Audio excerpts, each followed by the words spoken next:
It's a Guide's Life. Hey, it's Sunday night. And went out today and did a little bit of B-roll work and threw a few baits in the water for a little while. My son and my daughter-in-law were here for the weekend, and so I got to see their little puppies, which I love very much. And of course, they're expecting my first grandchild in November, which you guys already know about. But the big news tonight is I've selected my winner. I go through a very scientific process, I promise you. But anyway, we came up with a winner for our no wake giveaway, and I'm giving away 2 waker baits. I'm actually giving away two different kinds. Of course, I've got the classic man's waker bait, and this one right here. I'm going to tell you right now, if you've already tried to buy some of these, Man hasn't made these. The Man company hasn't made these baits in about 5 years, and so they can be very difficult to come by. But I still have several in their boxes, and when I bought them, I bought a bunch of them, and so anyway, so my winner is going to get this particular Man's Waker, and another company, which is a company that's a little more reliable, and you can get these baits right now. By the way, there's several crankbait companies that provide or sell waking baits. The whole idea behind a waking bait is that you throw it out, and you can even fish it on the top of hydrilla where the hydrilla is budding on top just a little bit. You gotta you can work it through that stuff, and a lot of times the fish will really get after it. But it's just a fantastic bait to fish around vegetation, particularly submerged vegetation. It's great around wood. If you've got logs and log jams and trees and things like that, you can kind of work it real slow, and it just has such a beautiful waking action. And I like to keep my rod. There's a key tip for you too. When I fish a waking bait, I like to keep my rod in about the 10 o'clock position, and I keep the bait. Just kind of keep the bait coming at a nice steady pace. Now there are times, and I'll discuss this maybe in a moment, but there are times when you want to mix up your retrieve. Down in South Florida on these Okeechobee bass and these southern bass, I find most of the time that just a nice steady slow whack whack whack whack whack whack whack whack whack bam is how they want to eat it.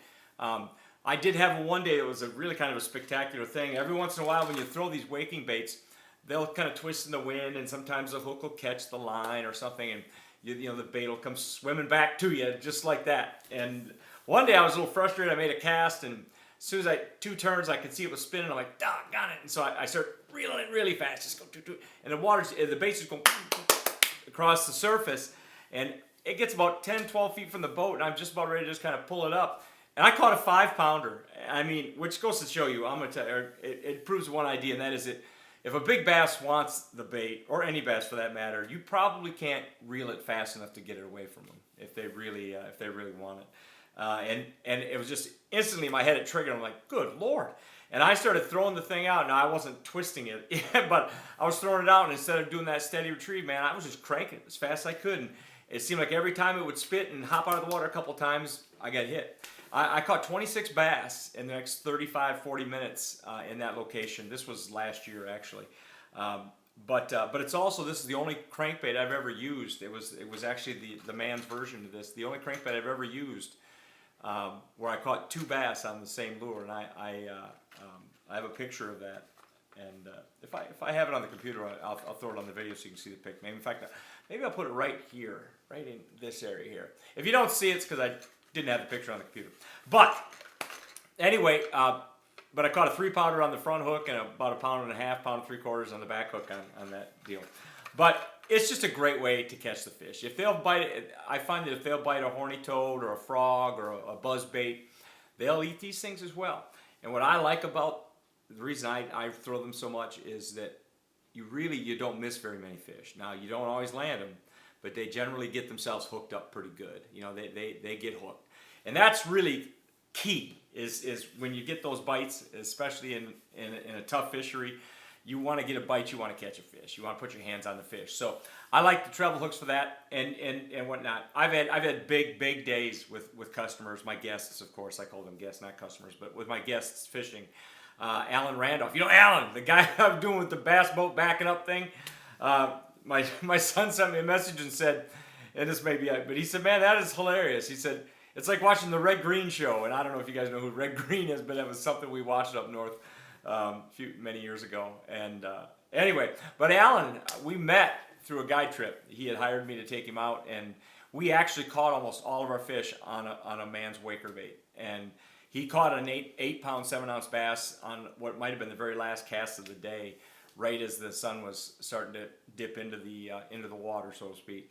And so it's a great bait. Used it up north for many years. But the other bait that I'm going to give our winner is the Storm, and this is called Arashi, and that's how you pronounce that, Arashi.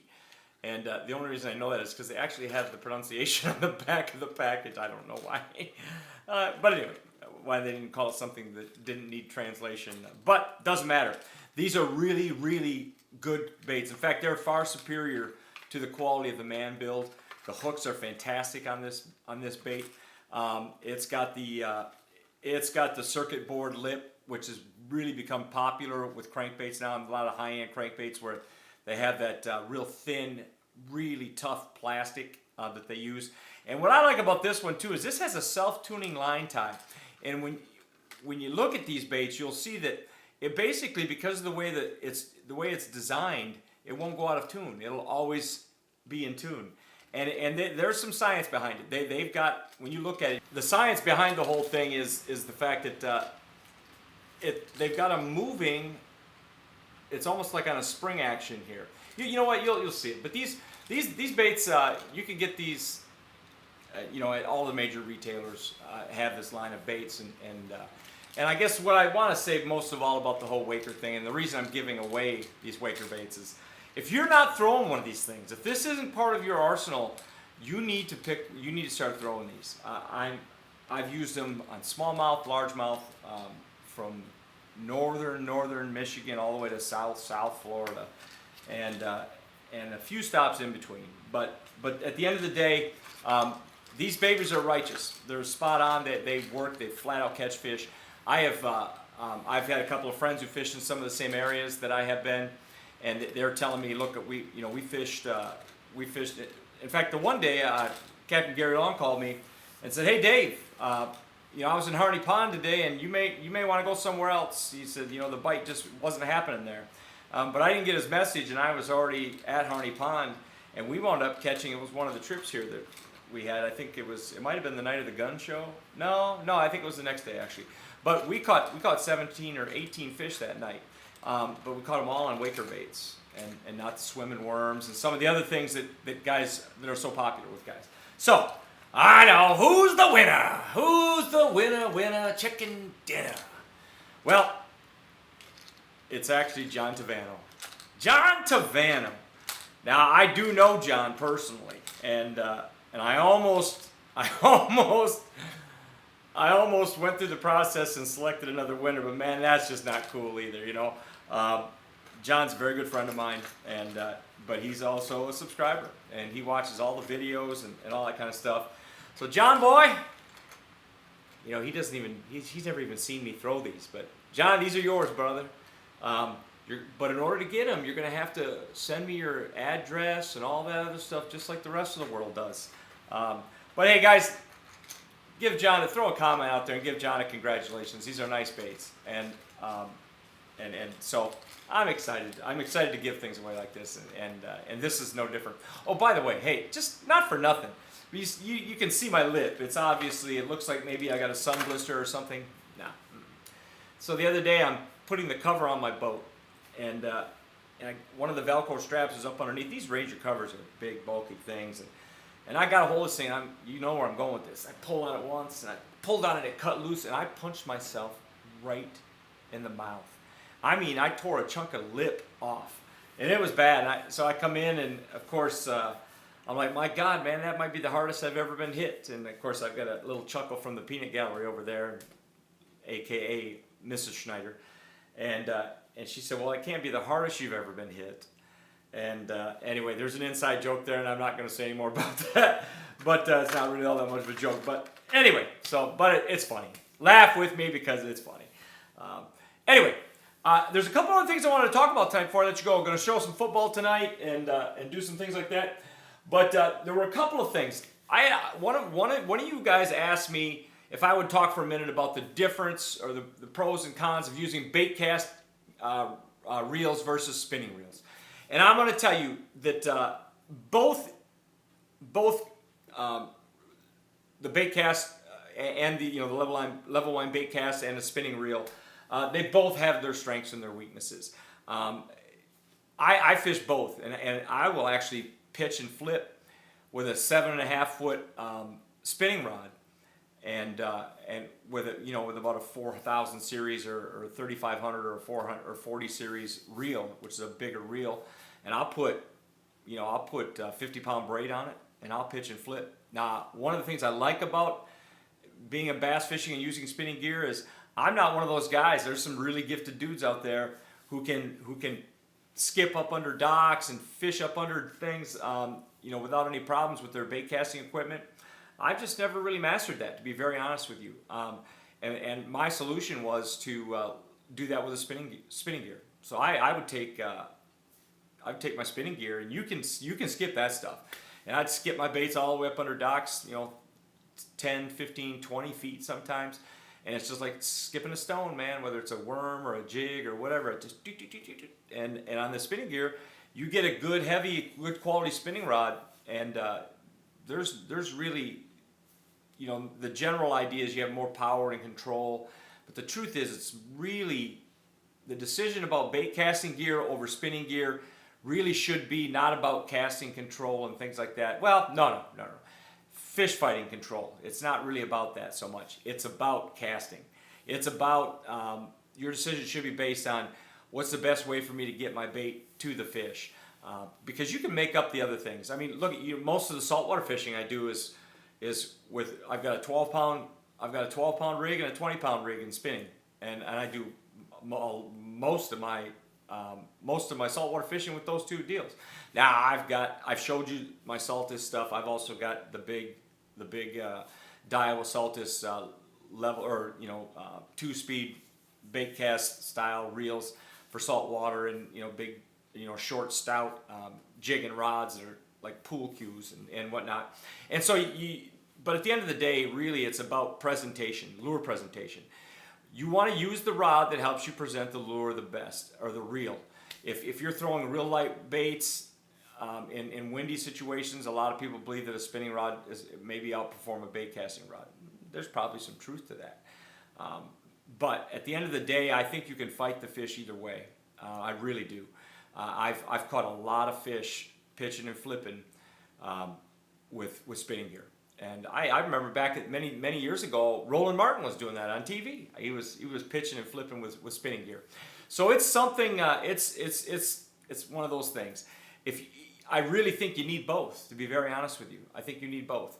The conventional wisdom is I'll tell you spinner baits and bigger crank baits and bigger bigger swim baits. I think I've already said that, but like Alabama rigs, that kind of stuff. You don't throw that stuff on spinning gear. That's bait casting stuff. You need that kind of a retrieve kind of a situation to be able to manipulate the baits correctly. Zara spooks. I've tried. I will sometimes fish spinning gear. I'll sometimes fish a jerk bait with them. But like with Zara spooks and things like that, you just need that bait caster to create the cadence that you need to be successful and things of that nature. So it's really your own preference. And guys, when it comes to whether you want to use spinning gear or bait casting equipment, honestly, I think you need both. I think you should have a good spinning rod setup. I think it should be something around 7 to 7.5 foot. It needs to be medium heavy, so you can fish worms. And like I said, when it comes to pitching things, especially skipping baits undercover and things like that, I think a spinning rod is fantastic. But other than that, I pretty well use bait casters. I drop shot a lot, and I usually drop shot with spinning gear as well. And I'll drop shot with braided line and in heavy cover, absolutely without a thought. Not the least bit intimidated about that. So anyway, listen, hey, it's a guide's life. It's a great life, guys. We're still drudging our way to 1,600. I've still got a rod and reel to give away at 1,600. let's keep sharing the videos, eh? Let's keep putting it out there and putting it out there. I hope you liked. I hope you enjoyed our little chat tonight, and it was worthwhile. Tomorrow I'm going to put the finishing touches on the McHarris trip. I had the 2-day trip with the McHarris guys and Patty McHarris. Got to make sure that the boys take care of their business, but most of all, you got to make sure that Matthew has enough time on his phone to where he can watch Captain Dave and It's a Guide's Life. Anyway, I'm teasing, but not really. Listen, guys, I love you, man. I appreciate you tuning in, and I will talk to you tomorrow. Enjoy some football clips, and we'll see you tomorrow. Thanks.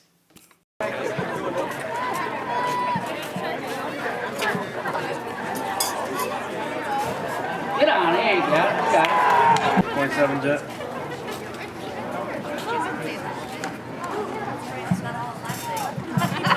Oh man, stiff arm. Oh, a spin move. Garrett Martin on carrier.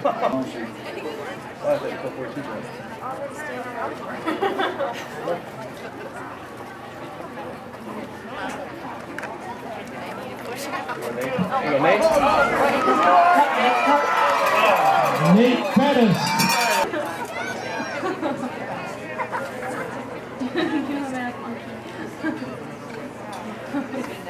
Right now he's got 59 yards. Pettis.